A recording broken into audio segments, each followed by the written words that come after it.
I do agree with what Charles Barkley was saying, that a lot of times when a person is highly educated, that happen to be black, and they may speak a certain way or whatever, like maybe what very articulate, and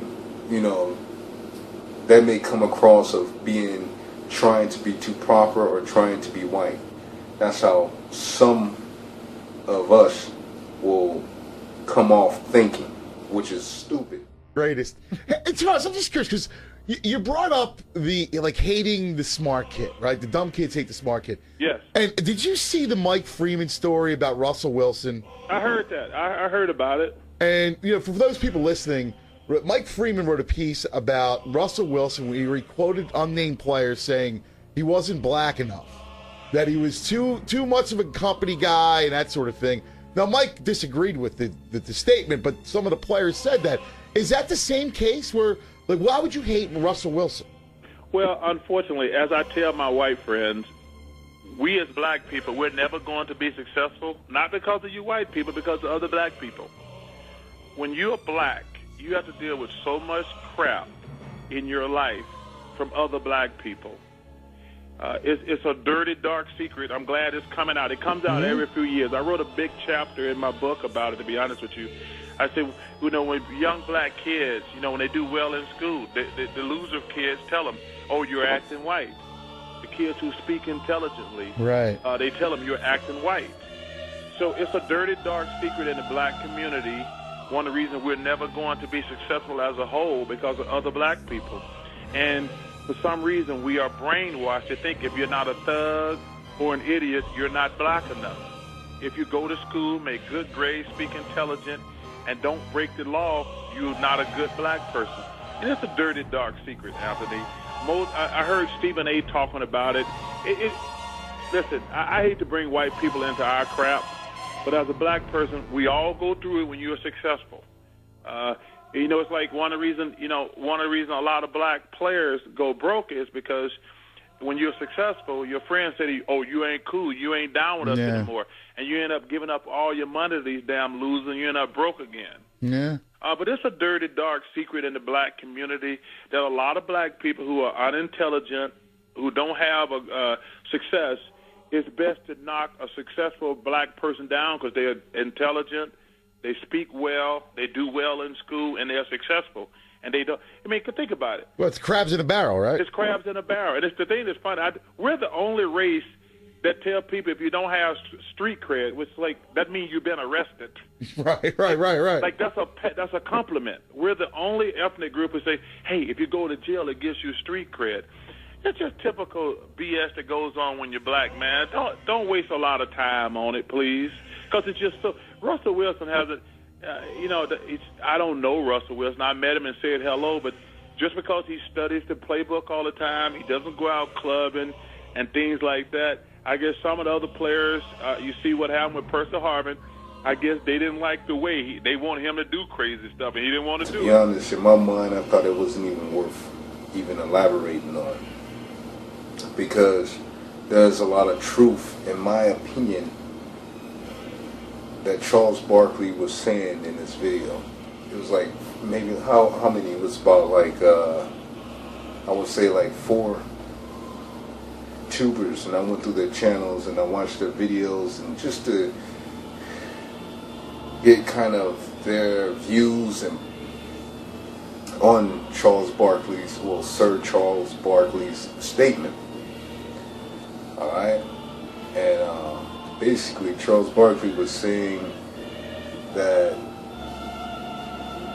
when black people who are intelligent and they speak properly and they're highly educated and successful, other black people will like to shame them by saying they're acting white or they're not black enough or whatever. You know what I'm saying? Now that goes for the quarterback for the Seattle Seahawks, Russell Wilson. The whole matter was surrounded around him, where a teammate, Earl Thomas, had said that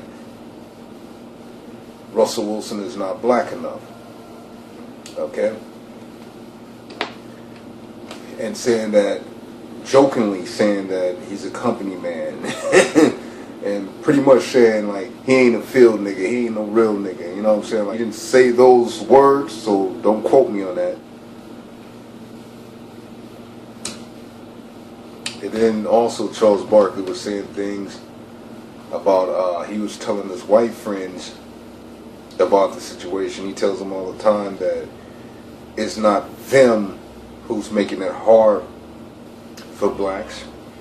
He's saying that it's your own kind, our own kind, that are holding blacks back as a whole, quote unquote. That's what Charles Barkley said. I'm going to play the clip to you guys and let you guys form your own opinions on it.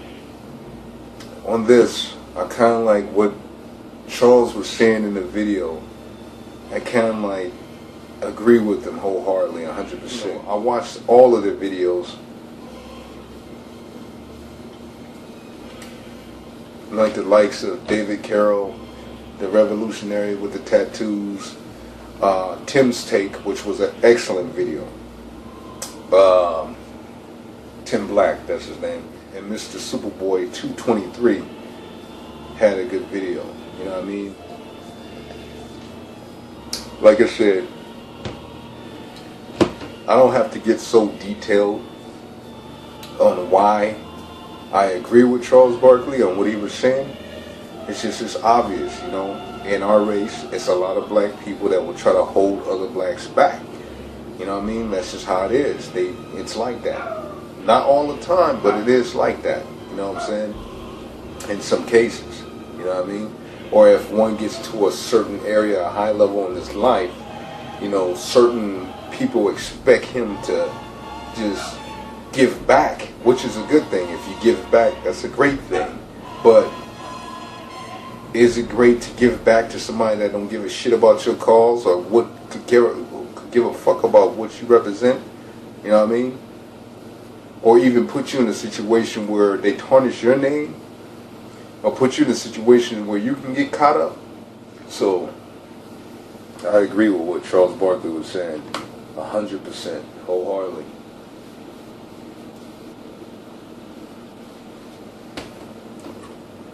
You know what I'm saying?